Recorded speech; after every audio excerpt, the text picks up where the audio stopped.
Продолжува мистеријата околу смртта на 36-годишниот Ерол Мустафов од Радање, кој пред 3 недели од се уште непознати причини почина во Штипската клиничка болница. Одговорот на прашањето од што починал Ерол, татко на 3 малолетни деца, не го знае никој, зашто тогаш болницата излезе со изјава дека на семејството му било понудено да се направи обдукција на телото, но тие тоа го одбиле.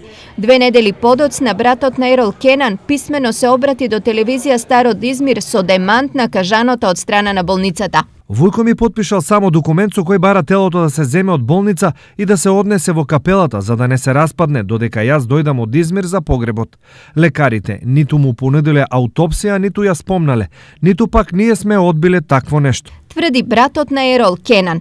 Од друга страна, директорот на болницата појаснува дека токму тој потпис за подигање на телото бил клучен да не се направи обдукцијата. Не би можел да преодисирам што и како е било, меѓутоа постои потпишан документ од страна на фамилијата, а самото зимање на телото автоматски значи дека одбиваш обдукција. Не може телото да го земеш, а потоа да го враќаш, нели? За да се направи обдукција.